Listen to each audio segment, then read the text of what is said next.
I'm Chase. And I'm Timothy. And this is Customer Service.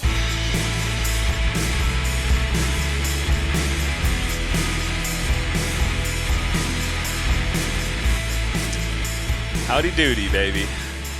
A simple pleasure in my life at this point is watching you start to prepare with what you're going to put out there, because you start looking crazy. I forgot to fix my computer thing so it sits up better, because I always feel like I look like shit. It kind of works. We were gonna put something behind you. What do you mean? You know what it was? What?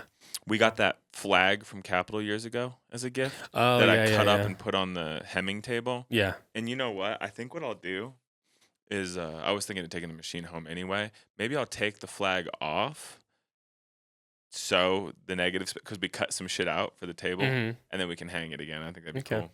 Yeah. Hang it in tatters. Yeah. It's just cut out where the machine is. Yeah.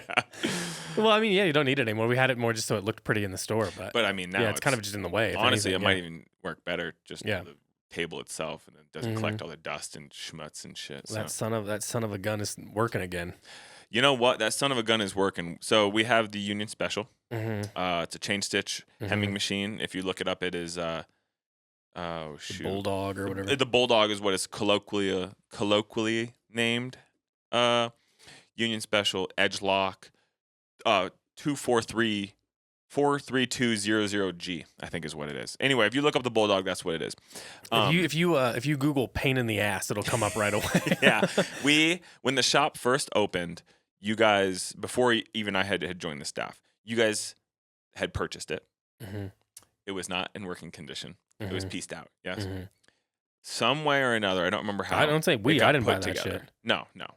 We wanted to do it. Obviously, I think it's really cool that we're cool. able to like do the proper hem on jeans. You know, the ones that all 501s that you buy, or that's the one. It's really cool. But like anything old, like it's like when you buy like an old car or an old bike or an old whatever, the guitar, whatever it is, they're kind of a pain in the ass. They look great. There's aspects of them that are like so great. You know what I mean? But I love the utility nature of it. It does one thing and one thing only. But something breaks and you're like, here we go. It's like fixing a steam engine.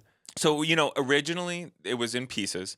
We got it put together somehow. I think Frank's Industrial in Denver came down and did it. Then we had shout out the one guy who said no, we don't work on stuff like that. Then a younger dude called me and said, hey, did you call about the Union Special with the Bulldog and shit? And I was like, yeah, man. And I was like, we're trying to get it fixed. And he's like, yeah, I'll come work on it. He like wanted to because he was that like explains into it. Because so then I learned how to run it. We dicked around with it, running it for years. It's good. It got serviced by somebody 3 or 4 years ago. Now something was fucked up with it. The timing was all fucked up. And I'm pretty good at making minute changes for the couple of things that I know how to do. But then we had to go get it serviced. Find this fella out in Arvada who has multiple of these machines. He's an enigma in all of his. Like, he's sign painted. He had a half put together Datsun truck that he was fabricating parts for. When I pulled up, another fella comes to the door. He goes, hey, looking for I had a schedule with somebody from plasma cutting. He goes, oh, that's not me. You're looking one bay over. Wrap the building around. He's the garage on the other side. However, I do fabrication, plasma cutting, this, that, and the other. So next time, if you need me, just come hit me up. So this dude, he serviced it, got this bitch back and running. We got it in. Something was off with one of the adjustments. I was able to take it apart, reattach it. Made me feel cool. Made me feel like I was able to work on it. Now she's humming. She's humming in the best way she ever has. But pain in the ass, man. Pain in the ass. They're super cool. It's just one of those things where it's like it starts acting up and springs start shooting out of it, and it's it's like a whole thing. Oh, it's missing a lot of random bolts and screws that I've one thing there's one thing that holds. It holds the thread after it comes through. It's coming into it's the bottom stitch, and it feeds it. It's a little pipe, kind of in a half U shape, vertical, turned sideways. Holds the thread, feeds it through. The thing that holds that thing intact, I don't have the screw for. So I found a screw that kind of fit the thread, kind of torqued it in there, and then took a plier and bent the screw so it can't move. You know what I mean? So like I rigged it, but she works, and it's been good. So. Yeah, so I don't know how we even got on that subject. I don't know. She remained. Oh, the Capitol thing. Oh, so the flag. Yeah, so we'll do that. But the machine is dope, dude. And I really do enjoy working on it. in the times when I can't get it to, when it's skip and stitch and I can't get it working, it is the biggest turmoil in my life because it's helpless. You know what I mean? Like I can't affect the change to make It's it not work. like you can just like easily buy the parts or any. You know what I mean? It's like a whole. Like, that's what I'm saying. No, Like, and also I tried to get Frank's. I was in contact with them for like 2 months, dude. Calling, leaving messages, emailing, calling. Somehow got back to a person, sent them a photo of the machine. Nothing. They do not want to work on this machine. Clearly, but we got our boy. It'll all work out. So anyway, the machine's for dope. now, she's still around. For now, she's still around, and you know, I don't know, man. I have a lot of fun with it though. So I have 2 pair of your jeans that I need to hem. Maybe we get those black ones done before the trip. I don't care about the other ones. Maybe I'd knock those out though. Right now there's That's black easy. thread, and I just hemmed hemmed 101s All those for our need boy in is San Francisco. we don't need to litigate this on the pod, but I just need the end trimmed and then redone because it's like they're just a little too. That would take it up an inch and a half. Is that okay with you? Well, I mean, what else am I going to do if it's going to get taken? Well, you could up? let the hem out and cut midway through the hem. It's You know what am I mean? going to get an extra quarter inch out of it? Who cares? That's no problem. I can do this for you today. There's already black thread in it, so I'll It's just also bang one this of up. these things, buddy. If they got messed up, doesn't matter to me. Well, you forgot about them because remember we had such a queue when the machine was broken that those have been sitting there for a minute, and you were like, just do them when you. I literally just. We'll get into this because this is a question later, but like I'll save it. I'll save it for. I know that there's a question later. I'll go down this road in that side of that question. Okay, but cool. I've got no shortage of vintage 505 sitting around. For me. Baby. So then if one goes, none of them are babied that way. I just keep going, and I'm like, I look forward to the next one. You know what I mean? So because something will tear on it. Yeah. And then you're like, well, these are gone now. So I just move on. Do you have specific clothing that you wear when you paint at home? Or do you have an apron, or are you just not a messy guy? No, well, you know me. Yeah. No, I've got one white T-shirt I got something on one time. That's it. Yeah. In all however many hundreds of paintings I've done at this point. Yeah. I'm not very messy. If it wasn't for you, if it wasn't for us having video and you being in this, people would think that I only have this denim jacket because every single time we do a pod, I've worn this 15 work days, probably 12 of them. Well, if you wanted to get beat up, what else are you going to do? You're going to have to wear it every Nothing single I day. do here is going to show, but it is getting faded. It is getting some good color in it. But I was thinking the other night, thinking about how much I love this jacket. I was like, damn, if I could come up on another, I might pick up some sign painting jobs just to paint in it, just for that. You know what I mean? Why don't you just start painting? You'd be good at it. Like painting art? You could paint and sell your little, you do more of like it's like tattoo-y things. I've seen some of the things that you've done for fun. Yeah.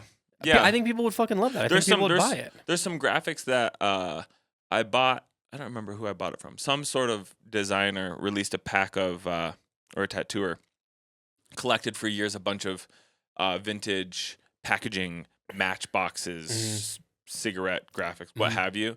And that's what that panther on that window is by the packing station. I have a bunch of vintage graphics that I think would be fun to paint. So I don't know. Maybe I need to get back into it. I painted a bunch of little landscapes on like my Lemaire tags and stuff just for fun. You did? Yeah. Like in your clothes? No, just like on the like the physical tag, the little because I had them and I was like I don't know what to do with these, so I was I thought they're kind of funny, so I kept them. Abby really wants me to try to sell stuff because I just can't, number one I can't keep doing. I'm just gonna keep doing it. You got a large cube. I already threw a bunch of it away, and then I still have some. And she's like, "You should sell it." And I'm like, "No one's gonna buy this shit." But I was thinking like if I could just sell them for like $20 or something like that. I'll do it as like raise money for like animal shelters and things like that. Here's the thing, Timbo. I'm gonna say this and we'll breeze by it because I know it's a pain for you. But you have the one hanging by the door. It's really good, and I really like it. If you want that, I'll give it to you. I do want that. I'll give it to you. Okay, I do want that. It only sits there because that's on raw canvas, so I can't. If it gets, I have a couple raw canvases that I've rolled, and they're a little weird now. So it just sits there because, and also it mainly sits there because there used to be like a coat hanger thing there. Yeah. But Abby and Gia would fill it up so goddamn high. It was like a mail thing. Yeah. Which also, Abby would just put it all there, and then add coats and the coats and coats, and then it kept falling and like come out of the wall. So it's got two big holes there, so it's also kind of covering. Oh, word, I have to think of something I can put there to cover that, recover that. But I'll give it. You can have that. I would love that painting, and then on that note, having seen it, you can look at anything I have it. I don't care. Like it just sits there. I just do this. It's just because I like to do it. Well, I like the idea of you finding something you want to contribute to. The Discord dudes would buy for $20 a pop, bro, and you said you've got a couple hundred of them. Yeah. pick your top 40 favorite, 50 favorite, and if it's $20 a pop and everything goes towards something, you could raise a G or whatever. How much? I don't know how to.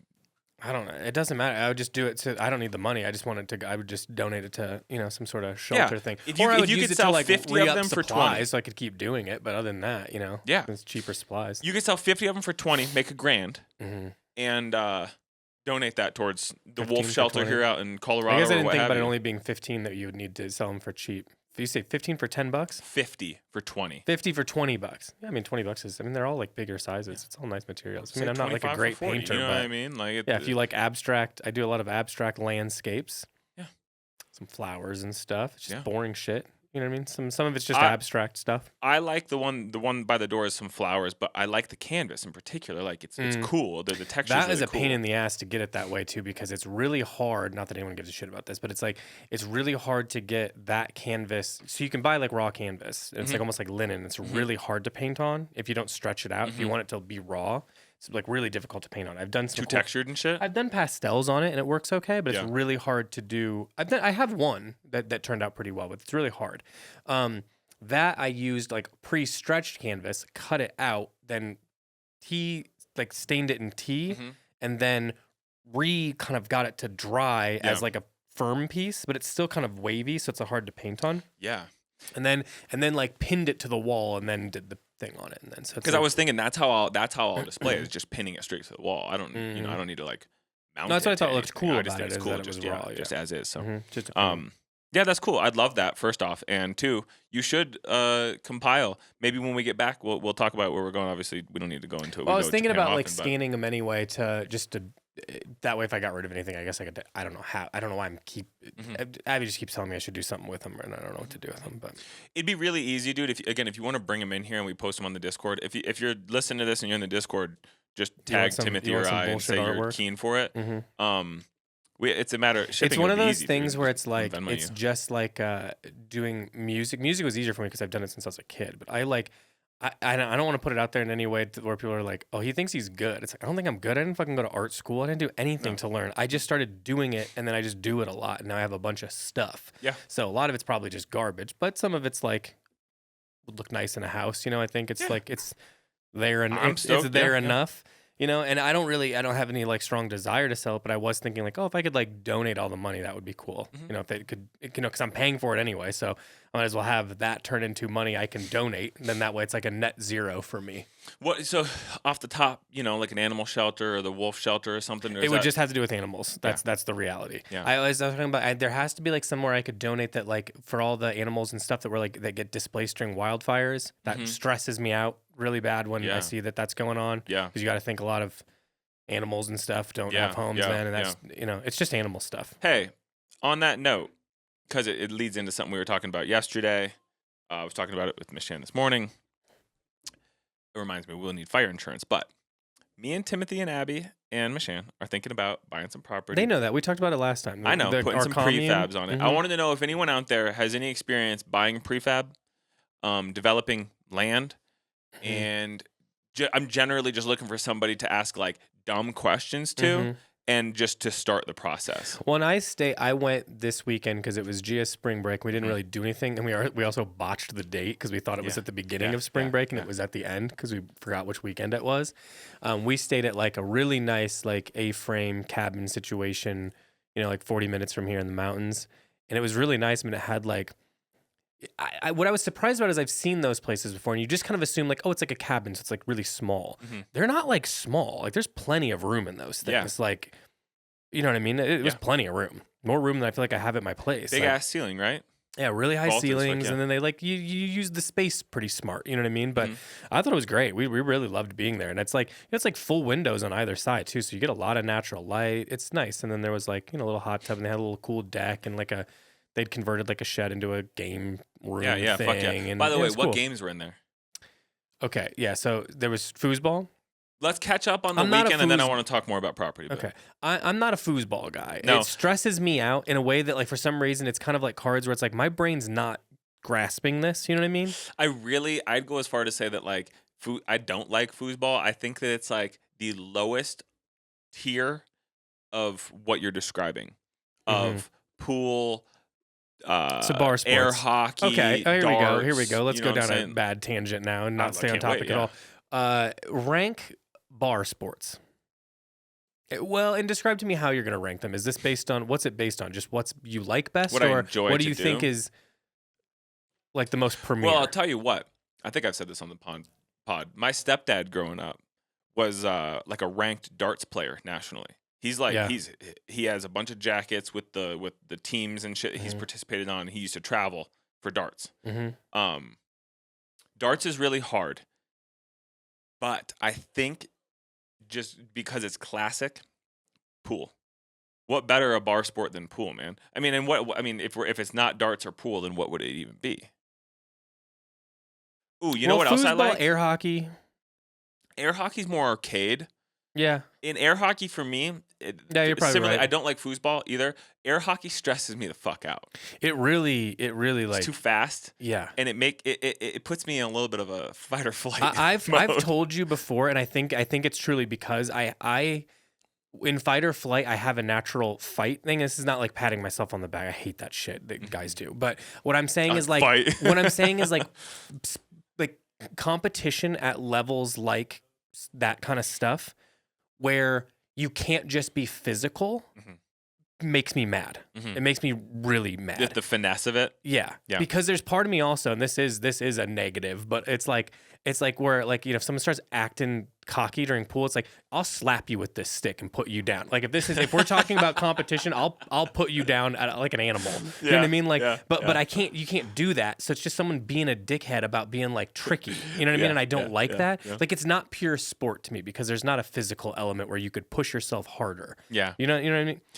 I hear you. There's like two tiers of sports. There's like contact and non-contact. Yeah. You know? Yeah. And so stuff we like might that even frustrates me. Yeah, no, I feel you. Because it's competitive, but there's no. But you know what I mean? Like golf. I can't like same thing. You know what I mean? Like I don't need to be in competition with myself. I do that just fine without sports, without adding you more don't to need it. Stakes to it. No. You're I'm doing already that in gonna my do it. head all day, every day. Yeah. So I just can't add things like that to it. Yeah. You know what I mean? I thought of another bar sport game. Mhm. Again, the game sports. Let's consider them the same. Pool's bucket probably here, right, but I think darts is cooler. darts is tight. Yeah. Darts is tight. Pool, I'm not good at either, for the record. Mhm. Ping pong would be included in that. I'm decent at ping pong. Ping pong's a weird one. That's almost like air hockey. Where I agree, air hockey's probably more arcade. Ping pong doesn't. That's not in bars normally, but unless unless it's a ping pong bar. Like there's a couple in that's Denver that are different. like You can't ping build. pong That's just bars, building you know? drinking. Or you can build drinking around anything. You know what I Yeah, mean? there's one that's called Ace, and it's like a ping pong bar. I've been there Mhm. once. Have I told this story on the podcast when we were in New York, Abby and I, when we were children, because we got married when we were super young, and we went to New York on our honeymoon, but we stayed in it was a really nice hotel, but it was like not in an area, and we just didn't understand. We're from Indiana at this point, you know what I mean? Yeah. And we're just trying to go to a bar, you know what I mean? And we are walking around and there's nothing open. And there's a downstairs bar and we're like, all right, this would be good. It's called Spin. You know what I mean? Generic enough. We're like, this seems fine. We're dressed up too because we'd gone to dinner. So we have nice clothes on. Yeah. And we walk in and it's like, fuck, this is it's a fucking ping pong bar. But we're in it. You walk in and you're sort of in the bar. You know what I'm talking about? Yeah, You're like, well, fuck, we can't just walk out or we're going to look insane. So we overcommit. We're like, well, we'll just go have a drink at the bar, not play ping pong. Yeah. Is the weirdest thing we could have done. The weirdest possible thing we could have done. Overpaid for drinks and just were watching people with it's overhead lit, people there just to play ping pong. Oh yeah. And ping pong is one of those things where more than I think pool, but pool also has this sort of cult following. Yeah. You play pool, you play pool. You know what I mean? I definitely know some people who are pool players, but man, ping pong, at least where I was from, I can name 4 or 5 kids off the top who are stellar ping pong players. I feel I don't know if it's hand-eye coordination or if it's my eyesight or something, but it doesn't work for me. And I understand tennis enough, and I like it. I'm not good at it by any stretch, but I can. We used to. My friend had a tennis court in his in his community, neighborhood or sure. whatever, and we'd go hit balls around just for fun, just as exercise. And so we were just volleying for as long as we could. We weren't really trying to get points or anything. Yeah. So I can keep it going okay, and I like the I understand it pretty well. You know what I mean? The physics of it, you know. But like for some reason with ping pong, it like doesn't work. I don't mind like just when you're just like with a buddy and you're like having a conversation and it's just something to and you're do. just rallying. But as soon as someone hits it hard, I'm like, fuck you. Honestly, that makes me so mad. Where it's like we're just fucking goofing around, man. Like, what are you doing? Well, remember we used to, and we don't need to go too deep into it, but when we'd be up at Bob's crib and play some ping pong, I'd get a little, we get a little shitty with each other. That's the thing. This type of stuff brings a side out that I don't like to see in people. If that makes sense, it's kind of like why I don't like games and things because it's like. I don't know. I don't like to see people acting competitive because it kind of grosses me out. Here's the thing. It gives me the ick. I would rather die than lose. But I also don't want to let on how much it matters to me. I have to ride that line because I don't want to be in a room where you're playing a game. No, that's why I leave when you guys start doing that. When I get into cornhole and shit. Well, this summer, me, Cole, Al are gonna play some. What is that game, Cole? With the trampoline and the ball. Oh, spike ball. Spike ball, yeah. I'd like to play that. I'm interested in that. There's a really fun yard game. Frisbee. Beer frisbee, something like that. I'll buy that and we can play that. I love yard games, but ping pong's tough for me. I played tennis, but I was never excelled at ping pong. My buddy though, growing up, best friend. No way he listens to this podcast. I don't think he knows I have a podcast, but he is. I've talked about him before. He's half Ohio white, a quarter. His grandma is full Korean. His grandpa is full Chinese. His grandpa delivered me. That's the game. Half Beersby. Ohio white. Beersby. Half so Ohio funny. gun white. Better. I know what you're talking more about. accurately described. Half Ohio gun white. Quarter. Grandma's full Korean. Grandpa's full Chinese. His grandpa delivered me. Ping pong's really big in China, table tennis. Oh yeah. They had a room in their house solely dedicated. All it was a state of the art ping pong table and the paddles hanging on the wall, and like there was not shit else in that room. But like they would like their whole family took it really seriously. That motherfucker is the best ping pong player I've ever met. Just dialed. You know what I mean? And I'm competitive, but I couldn't get close. Two of my friends had ping pong tables in their house, and the one in the basement would always play on only one side because he knew there was like a beam in the way on the other one. So like as long as you hit it on that side, you can't really get to it. Yeah. And it would make me so mad when you have it. We're like, just play on the over other side one time. Yeah. One time. If I beat you, you can never talk about being good again. Yeah. And it would drive us nuts because he wouldn't do it. He'd be like, no, I'm not doing that, man. I'm just used to this, blah, blah, blah. And you're like, you put us at a disadvantage. You're doing it on purpose. Yeah. Yeah, he's that guy too. I hate that shit. Yeah. That's what I'm saying. It's like I don't want to see anyone acting competitive, to be honest with you. I feel you. All good. Yeah, All good. maybe Makes at sense. work, but Makes sense. not over something as silly as like No, it's fun. It's fun. Toys. Yeah. Yeah. So I'm with you. Another thing that is fun though, shuffleboard. Is that I it? used to play shuffleboard sometimes. Shuffleboard is a lot of fun. The bowling alley that we would my bowling team was at last August had a shuffleboard situation in the back. You know what I think that if there was any sport that if you and I were to do together that we'd be legitimately good at, and I'm not going to count soccer, even though that makes most sense for what I'm about to say because we both played it. Yeah. Is I think we could be really good as a team at curling. Oh yeah, buddy. Well, first off, you turned me on to that documentary with the curling scandal. Yeah. With the some company was able to manufacture a brush and a material that formerly the curling. If you're unfamiliar with curling, as I am, as I was, two people are brushing, and that is there to temper the pace and help change the direction, get it where it needs to go. Right. Some company was able to manufacture the brush in whatever material that required only one person needed a brush, and they were better than two. So that's really interesting to me as it is. But curling, we probably could be pretty good at it, dude. If you combine like intensity and cleaning for me, and you like I'm good at tactile things. Yeah, little tricks. You know what I mean? Like, I feel like you combine those two things. I think we'd be good at it. I think we'd be really fucking good at it, honestly. Yeah. I think we have the right. Like just listening to those guys talk, you're basically Midwestern guys. You know what I mean? Just up higher. Canada is the Midwest. It's just colder. And they're nicer, but they're all Midwestern. Yeah.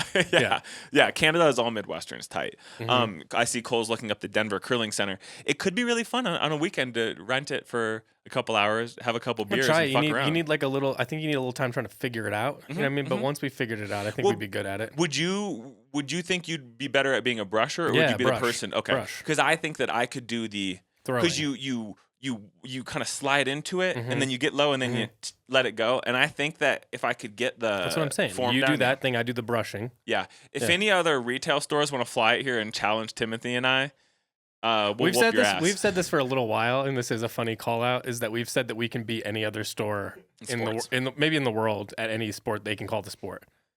You call the sport, and you have access to, and we have access to me, you, Alec, Cole, Drew. Drew's a bad motherfucker at soccer. He went to school and shit for it. Yeah. Well, anytime he wants me to knock him over, it's no problem. Yeah, we'll toss his little ass around. But I think it'd be sick, dude. We've wanted to organize, like a rec league basketball game, or honestly, like I'm with Timothy. And name the sport, I don't give a fuck, dude. Basketball would probably be the one that I'd feel least confident in, but I'll be goddamned if anybody gets a rebound over me. Every board is mine. Period. Yeah. The reality is, I play every sport like Dennis Rodman. It's just full intensity, full contact, too much. Oh, You know I what do mean? want to say too. Yeah, if we were to do this, I'm not out there for fun. I'm there to win. Period. Yeah, I'm there to hurt people. So Yeah. I'm there to injure others. Cole, So, let's make it a point though this summer, pal. I saw you were familiar with it. We got to play Beersby. Yeah, I'm down. what's that? So let me give you a quick synopsis. You know what of I'll the say game. before you go? Whenever I would never want to do like frisbee golf, but sometimes I'll watch YouTube videos of the guys doing it, like these like goofy looking dudes just ripping it and hitting it on, and I'm like them doing it, looking the way they do, and then it just like boom hits Sails the chain. in, yeah, dude. And this one guy had like these videos. It was just his highlights, and it was set to like Lord of the Rings music, and he was just ching ching, just these long. And I was like, damn, this guy rules. Have you ever done frisbee golf? No. Cole, you have a set, don't you? I love frisbee golf. You have a set with the bag and all that? I used to have one. Because it's not like you just have a frisbee. There's different weighted frisbees for different distances and intentions. You got a driver, you got the putter. It's like I've anything. I've never played it, but I would love to. I think that sounds great. I think that post 30, I need to just own that I'm not going to join a soccer league. Not with my asthma and shit. I'm not going to start running. But there's a lot of ways to get out there and do games. Let me explain to you Beersby. Timothy, I want you to love this. I don't think you're going to love it. I don't like any game like this, so If there's Cole- like no chance I'm gonna. But yeah, go. Let's. So Do you want me? I you have it can pulled up here. play. You play with teams. Yeah, you play with teams. So you seem to have a pretty solid handle. here's on it. how it works. Here's how it works. Cole and I, if we're on the same team, and let's just Yeah. say for the sake of conversation, you and Abby are on the other team. Okay. Each team would be 12, 15, 20 paces apart. Okay. Each team has a frisbee, has a stake in the ground that has a circular plate on the top, a flat surface, and you set a glass beer bottle on top. Okay. Let's say you and Abby have the frisbee. Your intention is to throw the frisbee in our direction. You want to knock the beer bottle off the. Are you trying to block it? You're trying to knock the beer bottle off the stake, and try to have it so the frisbee touches the ground. Our intention is I cannot touch the frisbee until it has either touched the stake or crossed the threshold. Oh. You get points, or rather, we lose points. Cole and I would lose points if the frisbee touches the ground, and if the beer bottle touches the ground. So if you can throw it hard as hell, Yeah. that's If really you can throw good. it hard as hell, you can, and if you can hit the beer bottle, you can send them both different directions. And then again, I'm unsure of the scoring. If you gain points or if we lose points, I don't remember how it goes. This but that's feels the general This gist feels of like it. like it would stress me out a little bit. Well, you know what I mean? Because what's I'd worry tight- about it like hitting me in the face. Well, you say like it'd be like Cole, I got bottle. So Cole would be primarily watching the frisbee and making sure the frisbee does not touch the ground. My sole goal would be if it does touch the stake or send the beer bottle flying, I'm ready to dive, hit the ground, get the bottle before it touches the ground. Yeah. And it can get so fucking intense. This is right up my alley, dude. Someone said, "Oh, come on, man, you could have." I would literally be already walking to my car. Like, all right, see you later. You could have got that. Fuck off, idiot. Who cares? It's the beer bottle. You gotta be kidding me. So but that. Do you see this rule? And you have to have a beer in your hand too, so it's one-handed. Yeah. Which, I mean, you're pretty There's much. a lot of rules. You got to be drunk, pretty much, I think, to make it work. I think that would be Or at more least- fun. To be You can honest also with play you. solo. You can play solo dolo. You don't need. That's lame. Though. It's good, dude. That game's fucking sick. So Here's the game good that we at used to like to play when we drank. It was in my apartment. This was a game we made in my apartment, Stoked. which would just be we had this like little. It's like this really old building, and we had these like old iron windows, and we put our like we just went to like a garden, like a Home Depot, and just got like outdoor furniture. Hell So it's just yeah. like regular chairs in a small thing, and that's where we would like eat our food together, me and my roommate. Yeah. Okay. And In a room? this is this like small, apartment. Yeah. Me and this dude could have lived together forever. He was grouchy and I was grouchy, and we were just like good together. You know what I mean? Yeah. But we just didn't care. I don't know. It worked out. But Yeah. Anyway, we put it next to the window because we could smoke cigarettes there, and it would kind of go out the window enough that no one seemed to complain. Yeah. Everyone that lived in this apartment complex was crazy anyway. Yeah. And so we would sit there all the time, and we'd listen to music and just smoke and kind of talk, but not really. And then inevitably, always it would turn into just, it's not that it's exciting. I'm not leading up to something interesting. It would just be, we would go, we've got enough of something and then something for it to go into. And you just put that wherever in the house, and then but for hours, it would, whatever it is, just trying to make it into the thing. There was no scoring. It was just not talking, Purely just chain smoking, and with like 3 Miller Lights, and just trying to. Timothy. Yeah, that's This- my favorite sport. I'm 100% with you. And when I say this, I'm so serious. If everything else in the world was gone, Yeah. sports wise, it hadn't been invented, and all there was trying to throw things into another thing across the room. And then just like leveling it, where you do it for a little while and you get bored, or you get kind of too good at it. And you're Make like, it tighter all right, and- let's see if we can get it through this hole into the thing. You know what I mean? And just add one element, and then you just do it for hours. I think it's the purest sport there is. Me and my buddy Nico, when he came out here a while ago, we took a drive up Canyon and parked in one of those little offshoots, you know what I mean? And we climbed. It was like on the left side of the road. So it was like road, land, and then river. And there was a high enough hill plateau of rock that we could climb to the top. And then we sat at the top of that, gathered a bunch of rocks, and then there were patches of snow in the middle of the river that hadn't thawed. And we would just sit there and just try to throw the rock and hit the snow all day, dude. I could do that indefinitely. There's no limit to how many rocks I could throw in the woods trying to hit the particular tree. Yeah. Yeah, just hit like one tree branch. You know what I mean? Fuck yeah. That's great. So fun. So we need to do that. That sounds dope. Okay, so that Did I ever tell you about my principal? It was like a principal in kindergarten. It was like a kindergarten principal, or like maybe it was a principal of school. I don't know what the deal was. I don't want to shout out his name, but he had a funny name, so I won't do it. But he won't dox him or anything. It'd be honestly shocking if he was still alive, because he was very old when I was a kid.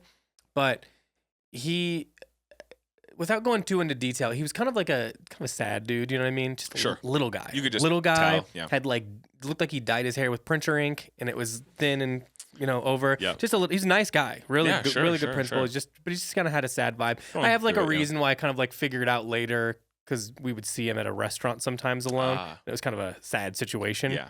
Tried to talk to me, wasn't into it. I don't know. But anyway, every single year he would do a fundraiser where this motherfucker, he's probably like 5'4", and wore a suit that was like a 42 long. You know what I mean? And so he was just this guy. And he would come and he would sink 100 out of 100 free throws, no question. For real? Every single year. No, everyone would think he's going to miss 100 in a row. Never missed one. All the years I was there, he never didn't get to 100. He'd go over. That's 100 so out of sick. 100. It was just one of these guys. Just imagine like a random old dude that you'd see, and you'd be like, Just no locked chance in. he's athletic. Yeah. And then he goes out there and just bing, bing, bing. And do then, you remember his form? as you get into I told you, this is like classic stiff Indiana basketball. You know what I'm talking about? I know what you're talking about. Fundamental, I was boring. wondering, had he played basketball in his life, or is Oh, he a I'm fellow who sure. lived near a place that had a free throw painted on the cement? And he I could bet he was a ripper when he was Yeah, you sure, know, he when was he a was hooper, young. yeah, when gotcha. boring, stiff Indiana basketball. gotcha, you know what I'm yeah, talking about? But he Bobby Knight, baby.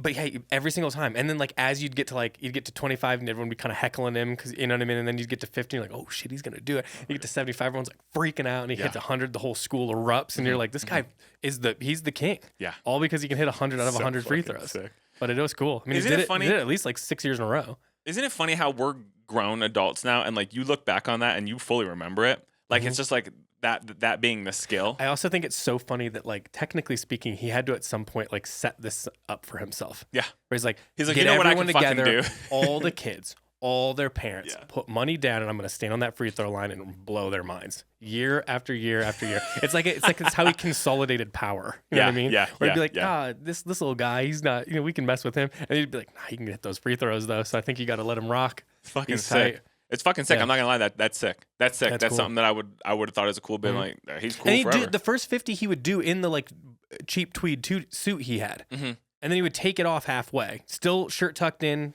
everything buttoned up. Cuffed up, He'd still keep going. So he God wouldn't come out bless, in a man. jersey or anything. He didn't come out in like like a Space Jam jersey. Yeah, he didn't come come out in a like Globetrotters bad kit, yeah. bugs. You know what yeah, I he mean? didn't come out like bad bugs. By the way, Bad bugs, his pants would fall down if he played. maybe this is the summer I actually work in my Globetrotters jersey. I still got it. It's in my house. I had a blue one.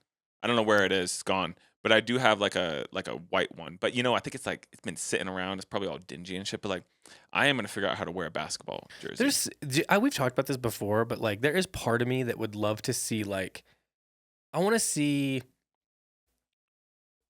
proper, not funded sports. Here's what I'm talking about. Yeah. Here. I want to see a situation where we're gonna go head to head. Like I'm talking. We'll just go off basketball.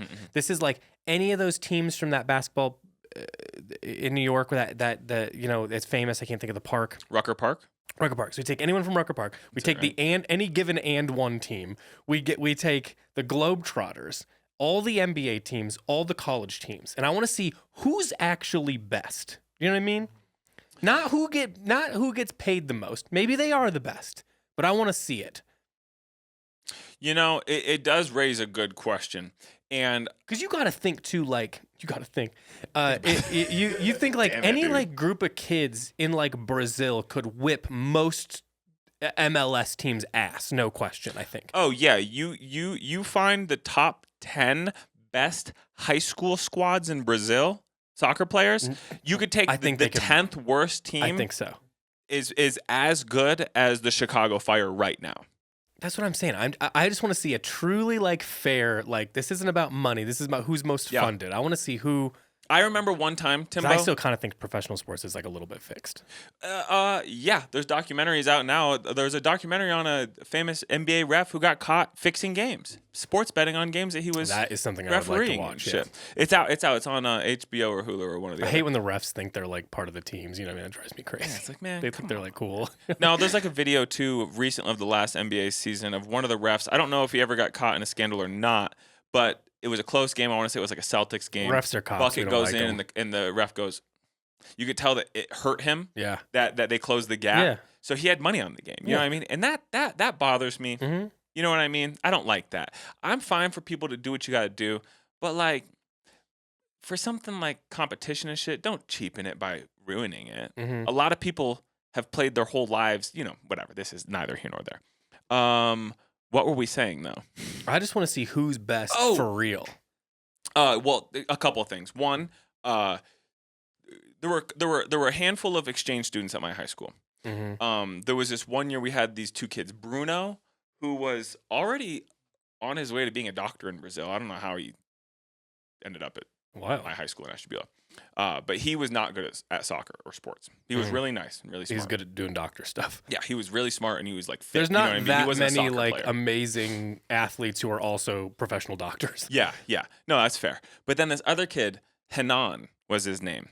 And we taught him all the swear words and bad things. But he had a gift. He was long-legged, lanky fella. But he could just fucking put that ball where he wanted it. It was like it was glued to his foot. Just in it, you know what I mean? And like he wasn't even like that good, I don't think, back home. But he was the best in the area code at any time. I remember one time in the summer, I played soccer with this whole family. There was like two sisters and a brother, and they all played indoor with me at different times and went to my high school. And one time they called me up. They're like, "Hey, we have a friend from Spain is in town. We want you to see how good he is at soccer. Let's go to the soccer field by your house." We rallied some troops, and this motherfucker shows up, hot as hell, handsome as all fuck. You know what I mean? It was like a video game watching him play soccer. What I'm trying to say is I'm trying to validate your literally take anybody not in America. They're better soccer players than anybody here who has dedicated their life to it. It's just yeah. it's If just anyone different. heard me, the fact that I stuffed DeMarcus Beasley from the last episode, I did, and it was a known thing on my team, and the coach got mad at me and stuff. It was a whole thing, but he was remarkably better than everybody else we knew, like no question, like skills wise.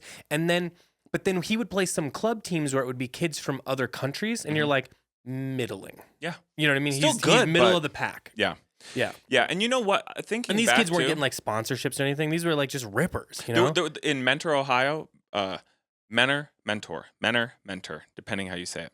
Mentor. I say mentor, but I said mentor. Okay, all right. Anyway, there was a large Croatian population. Shorting out. There was a large Croatian population, and we'd play as high school. They beat us 18-0 one year, and they were all Croatian. They all had nicknames, and they all played year-round together and all grew up together. And it was just like, I couldn't compete, not even close, you know? There's an apartment complex. I think if we brought it up on my friend lived there. He was he was ass whooped all the time by these Bosnian kids. But these Bosnian kids sometimes would like see us with a soccer ball, like going to practice or whatever, and they would like be like, you know, basketball over here. We'd send it over to them, and it was literally like what they would kind of get it from me, and it was literally like giving it to an and one. It was you know what I mean. It was like yeah. And it's just They would culturally just like different. You'd fall trying to get stuff, and you're like, Jesus Christ, dude! Like, and these kids, they're like, they don't even play soccer. They don't even like it. Yeah.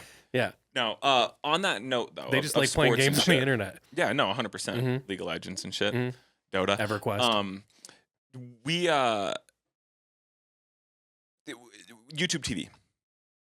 There's ESPN 8 or ESPN News. They're like the same thing, I think. And I'll scroll through, and YouTube TV recommends it to me every now and then, and it's a lot of one-off sports that aren't real. You know what I'm saying? There was marble racing on there one time. There's a game where like you throw a ball up on a roof and try to hit something and catch it before it touches the ground type shit. But just the other day they were football teams, and it was like on a football field, but they moved the boundaries into half, and basically these dudes were playing full contact football. Oh, you mean in football, people actually ran? What? They didn't. It was a football game where people actually ran. It wasn't just litigation for hours on end. Yeah, but full contact, no pads, nothing. They would have their wide receiver gloves on. Yeah. But it was like no pads, nothing. Sounds like rugby. And like those dudes would probably do well in the NFL if given the opportunity, because you know what I'm saying? I don't know. I think that oftentimes the most athletic do make it to the big stage. I think that is true. But for every 10 dudes that make it, there's one that is equally as gifted who just wasn't discovered. Or, I would go even more. I would say for every 5, because that's the thing, dude. Like you have to have money to do all this stuff. You know what I mean? Like you played in club and all that stuff, or you have to have like parents that can drive you around and all that shit. Like it's so much. You know what I mean? So you're not set up for it, or your family doesn't have the funds to kind of keep supporting it. It's never. You're not ever gonna get there. You know what I mean? So I feel like I'd say 5 out of 10 are there and should be, and the other 5 probably aren't that great. They just weren't well given funded. the opportunity, and you know, because you know, like Select, right? Select was like high tier soccer, right? And there was a Cleveland branch. I played for Select for a while. Yeah, good for you. See, you were a real motherfucker.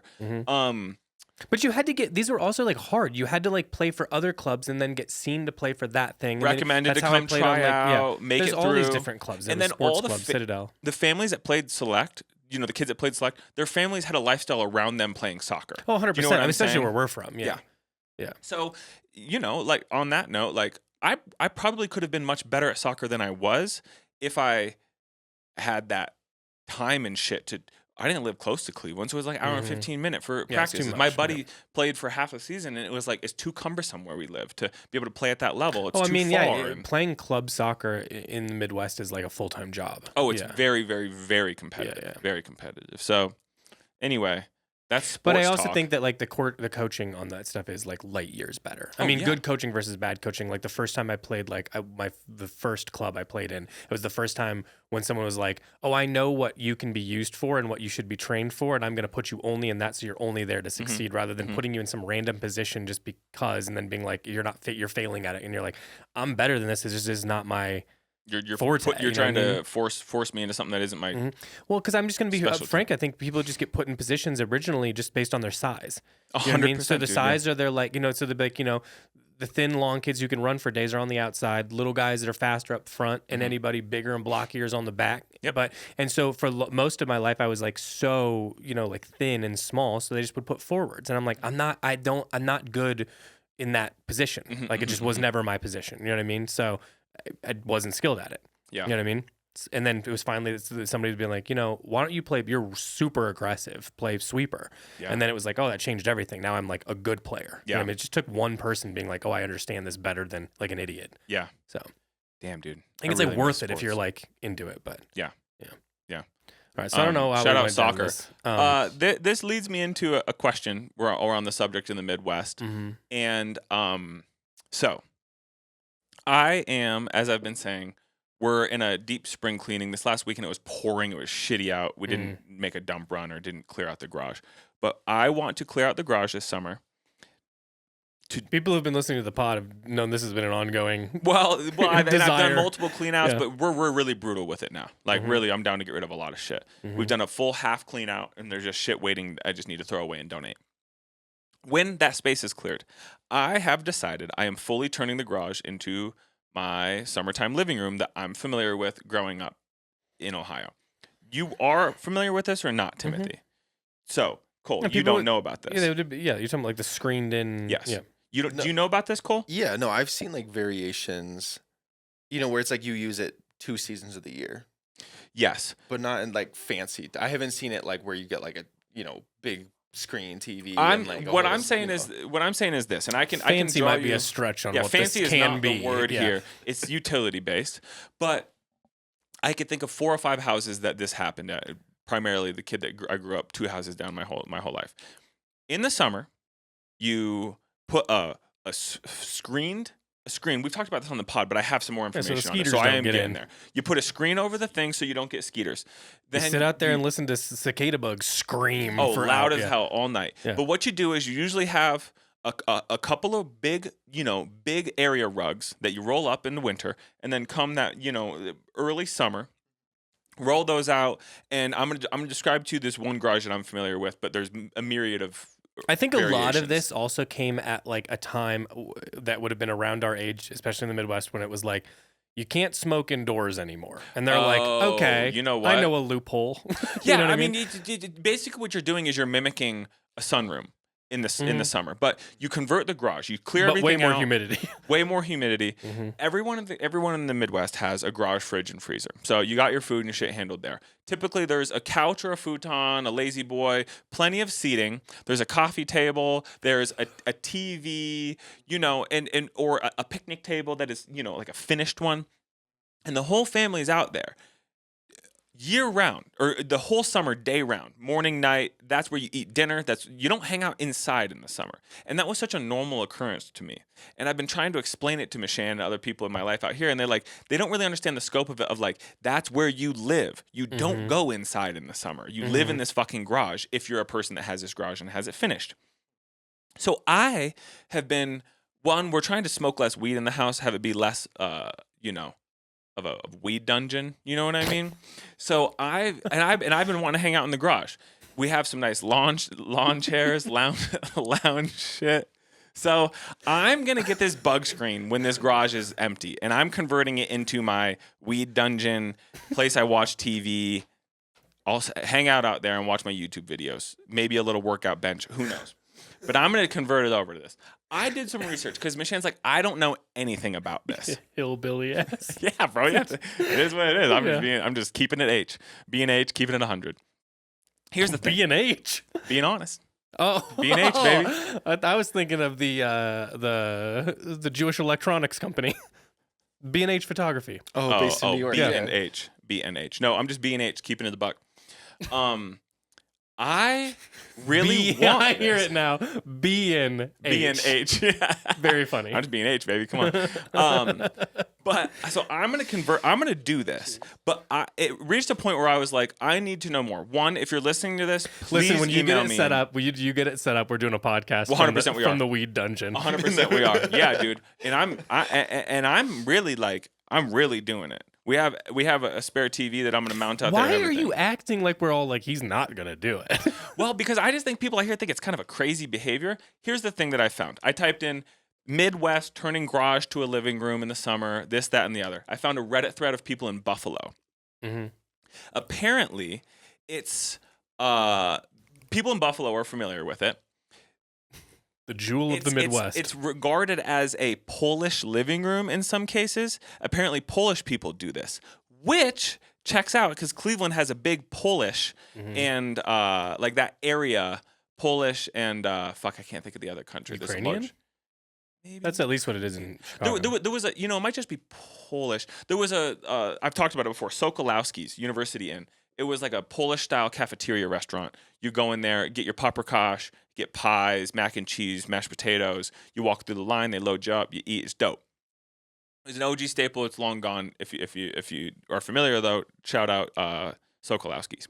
Anyway, the Midwest, is particularly Great Lakes, Rust Belt region, has a lot of Polish people, a lot of Polish immigrants. So it makes sense that it's a Midwestern thing, primarily in the Great Lakes region. I want people who have also experienced this, either in Midwest or otherwise, to reach out and hit me up, though, because it feels, for the longest time until just very recently, I had the validation, felt like a fever dream of like, guys, I can't tell you enough.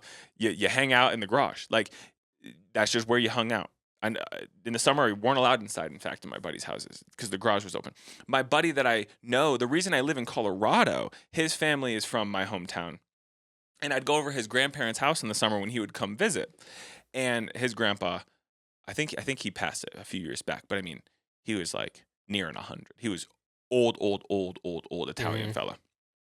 And you'd walk in there, and I'd say hi to him. He'd be sitting in his webbed, the red, white, and turquoise webbed lawn chairs. He'd have a little coffee table, and he'd have an Indians game on a little TV. And that's almost I've only seen this man in that position. I don't know him as any other person. Lived in the garage. Yeah. That's where we kept him. That's it. The garage is tight, dude. There's a little TV out there. That's where he kept the black box, which is where I think he got it from one of his buddies at work that like on the side sold thing. Yeah, exactly. Yeah. And then you could like watch HBO out there. Yeah. The garage I'm comfortable with. I think it's cool. It's a nice place to be. In the summer, it's often cooler than outdoors, but you still get to be outside rather than be inside. And in our case, we don't have central AC, so it's hot. You know what I mean? Cool. That's not it. That's too nice. Again, you're looking for an old rug rolled out with picnic table and a coffee table. But anyway, I just wanted to put that out there. I know what you're talking about. You don't have to convince. I know exactly. There's plenty of that. I just wanted to put it out there that I did get some clarity, some validation, and I'm curious if anybody out there lives in Buffalo, Syracuse, Cleveland, fucking Erie, Pennsylvania, whatever. If you're familiar with this, hit me up. If you want to shoot me an email, you got photos of it. If you're still doing it, I want to hear about it. Just to be clear, like I think this is not like an isolated. I think this is around. Yeah, it's just a certain type of person who's interested in turning a garage into a living quarters. But it will be my weed dungeon. I'm happy to report. So maybe I'll get a little microwave out there. Don't want to walk inside. You living like an outdoor cat in the summer. Well, yeah, and that's the thing is, I'm just stoked. So hopefully it works out. I love this for Mashan. Get you out there. Give her some space. Keep your messes out there. Well, that's the thing too is, while I am tidy, I'm not the cleanest. No. No. Yeah. I kind of am a yard sale in a lot of ways wherever I go, but it's tidy. It's just there is stuff though. I got stuff on the person. So anyway, if you're listening to this and you experienced that by chance, if you still do it, your family still does it, I'd love for you to send me photos. Send us some pics. He's looking for inspo shots for the weed dungeon. Yeah. Also, if we buy a property, I'm gonna buy you one of those like alien Rastafarian posters. Like hell yeah! Take me to your dealer. I want that. Yeah. If anybody has any sort of that art is cool. It is cool, dude. Yeah. Take me to your dealer. That's funny. Yeah, it's sick, dude. I want to take me to your dealer poster if you got one. I'm also looking for still a life-size or a large printout of a Mark Kozlik portrait. So if by chance you have one of those lying around. if I went over to someone's house that had a take me to your dealer poster next to a picture of Mark Kozlik, it's a freaky dude. that'd be my kin, So yeah. Anyway, I'm hoping to turn it into a cool Speaking of sad music, spot. I went and saw Howdy. Yeah. Last week. Yeah. Fuck yeah. I was telling you about this. It's very funny to me. At first, I get there early. Yeah. Well, I got there early, Chase, and I was like, "Oh, I'm old now." Yeah. And here's my thinking. I didn't even mean to get there early. It said doors at 7, concerts at 8. I showed up at 8, and then there was like 4 people there, and I was like, "Fuck, Dude, hell, man." hold on. Pause this story because Listen, I agree. If they announce the schedule, stick to the schedule. this is an age-old trope of venues Yeah, stop this. not taking into account that, like, I get that your job requires you to sit at this door forever and you all come here and listen to music and drink beer every day and that's your culture, but the rest of us have fucking jobs. So if the show starts at 8, the show starts at 8. Can somebody please police this? Listen, Howdy ran a tight show. There was no fucking around in between, no tons of tuning. They kept it moving. They were there to put on a show. They put on a show. They left. Shout out. Almost friends of the pod, Howdy. We just I need to hit him back up. Yeah. He said that he would do it, but he just had a kid, so we'll get him on. But anyway, continue with the story. So anyway, I'm there early, so it's fine. I hit up the merch thing. I talked to the opener for a little bit, buy a shirt from her, hang out. I got a beer, sat in the back, all good. You get a for little Modelo while. or Yeah. a Tecate? Yeah, Modelo Tall Boy. You know what I got to say though? I don't like Tall Boy. It's too much liquid on your person. I want to do one, and then I'll get another if I need it. Also, the lime doesn't go very far. I think you should get 2 limes instead of 1. I think that's bullshit. I mean, there's nothing better than getting a regular Modelo or a Tecate at a show, squeezing that lime in and having the lime pulp around the rim for basically the whole beer. What's not to love? So it was all good. I just hung out. You know what I mean? No one standing at the front. Went and stood and looked at everyone's gear. Did that for a little bit. Just did Hands old guy behind your stuff. back kind of shit. Mhm. Yeah. Just old guy stuff. Went to the bathroom a couple times. Yeah. So at that point, people are coming in. I'm just watching people come in because I'm just chilling. And it's like, oh, this is quiet boys only. You know what I mean? This is just like You said to me, everybody's here is wearing glasses and a nice sweater. everyone has glasses, nice sweater, Clarks on. You know what I mean? Everything's soft in their world. Beautiful. You know what I mean? And I was like, this is a nice group of guys right here. This is just guys coming to hear some sad songs and move on. Yep.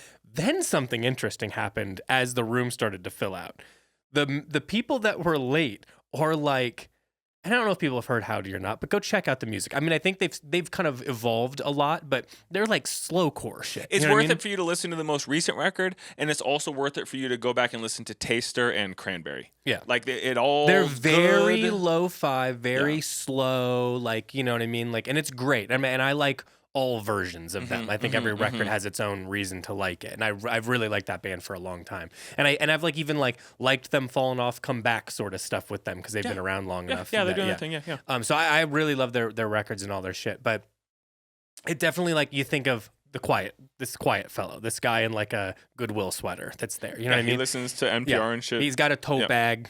You know, he's got Drives a chapstick Toyota in it. Yaris. Yeah. Look, look. He's well hydrated. These are my people, baby. They'll have one beer and then be drunk. You know what I mean? These are I love this energy of this non-threatening guy with cute girlfriend. They have very soft clothes on. I love this energy. They're both nice. But like I said, halfway through, the other side of me that exists showed up, which is just like hick dude, basically. Just like guy in really beat up hat and t-shirt and Wranglers. And am I wrong in thinking he's probably a little bit more of a full fella, like corn-fed boy? They're strong guys. Yeah, strong. Strong They're guys, strong. but they don't work strong. out. You know what I mean? No, I got you. Yeah, and because they do labor. Yeah, and these fellas showed up, and like they have this sort of like, they're from Texas, so they've got this kind of like almost country tinge to them. I'd say that is it's not like that's the lead though. The lead is this very soft, quiet, introspective stuff. But they've got a little twang to them. You know what I mean?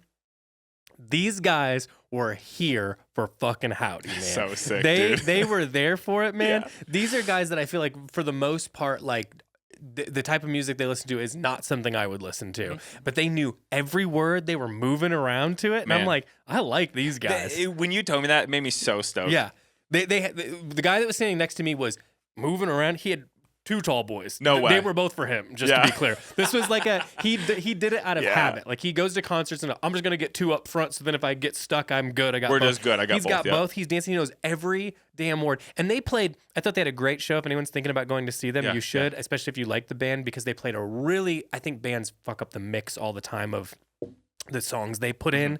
Too much new, too much old.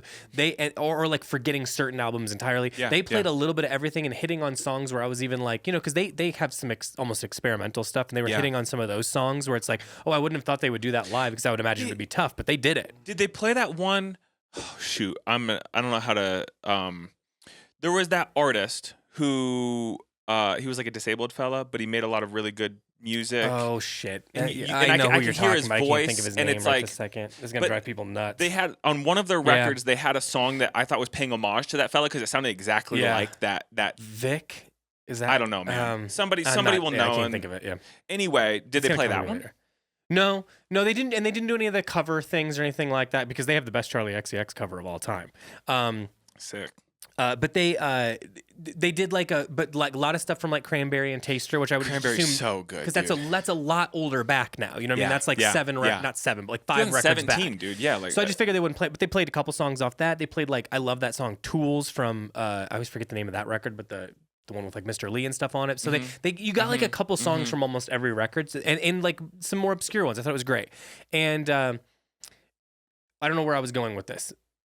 You played a good mix. The set list was great. Maybe that's all I was saying. But I just was surprised. These guys knew all of it though, and I just thought, man, these guys, this group, and it wasn't. Just to be clear, it wasn't like I was standing next to one guy and saying like all these guys were there. There were several of this type of guy around that I was noticing and being like, and they kind of stood in the back. They were rocking out. They loved it, dude. Yeah. I should have went with you.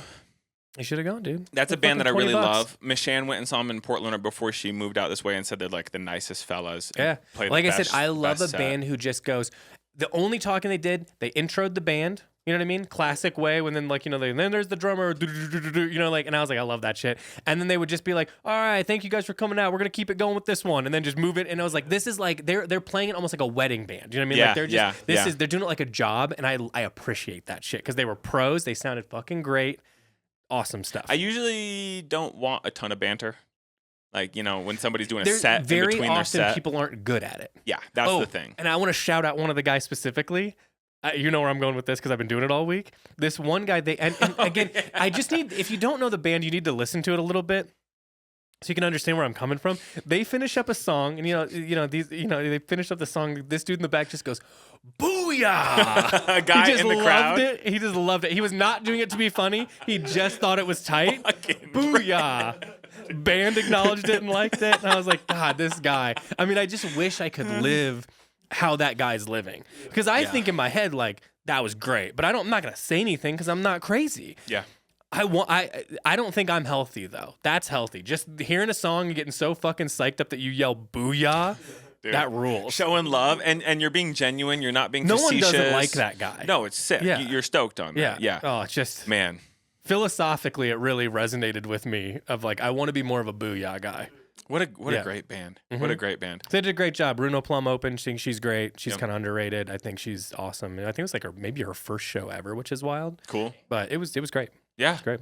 Sounds sick. And remind me what venue? The Marquee? Marquee. Is that's I don't mind Marquee. That's where we saw Hotline TNT. Okay, you can get up kind of tight on stuff. It's pretty. I've seen a handful of bands there. In fact, I think I saw Cloud Nothings with Alec and Cliff there. I saw. Oh, really? That's where you saw them? I thought it was a bigger venue. No, it was there. It was cool. And in small, fact, I think Cloud Nothings, man, that's a band that I don't necessarily listen to all that often. I did at one but I'm familiar with their game. Yeah. And I found out about them. Funnily enough, I found out about them. They were on the Levi's radio at the Levi's outlet I worked at in college. That kind of makes sense. But those dudes grew up with kids that brought me up in the scene and brought me to shows and shit. In fact, the one fella who drums for that band would fill in for my buddy's hardcore band in the summers when Cloud Nothings wasn't touring. Mm-hmm. So like a really incestuous group of people. It just so happens. But anyway, saw Cloud Nothings there. They finished like I don't remember what song they finished on, but it turned into like basically like a droning noise thing for 10 minutes. And everybody I could tell was kind of done with it. And I was like, this is fucking tight. It was so sick. And they resolved it. It was really cool. But when I first moved here, I went and saw Joyce Manor alone there. Oh. And that was my first awakening of like, fuck, dude. I might have seen that show because I've seen them a lot of times. The problem is I did get to a point where I'd seen them at a big venue and I was like, I don't like this anymore because this isn't what I'm familiar with. Because I go back seeing them as far as like there was like 20 people in the crowd. You know what I mean? And then it would get a little bit bigger, but still small. Yeah. And then it would get rowdier, but it still wasn't big venues. And then all of a sudden it was like Warped Tour style shit. You know what I mean? Yeah, like just where it was so big and like sponsored by Vans. And they became I'm good for them, massive. but they just got big. Yeah, they became fucking huge. Which good for them. They should, but. But when I saw him, it was still this venue is very it's very much Yeah. so, So what it's more we're of a punk, familiar yeah. with going to shows with, right? You know what I mean? And I thought that was my first time of like, I'm 6 years older than every individual in here, and I'm like 25. You Yeah. know what I mean? At Yeah, that yeah, time, yeah, I was yeah. young still, and blew my mind. But that venue rules, dude. That's kind of a perfect venue. I don't necessarily want to see a band in a bigger venue.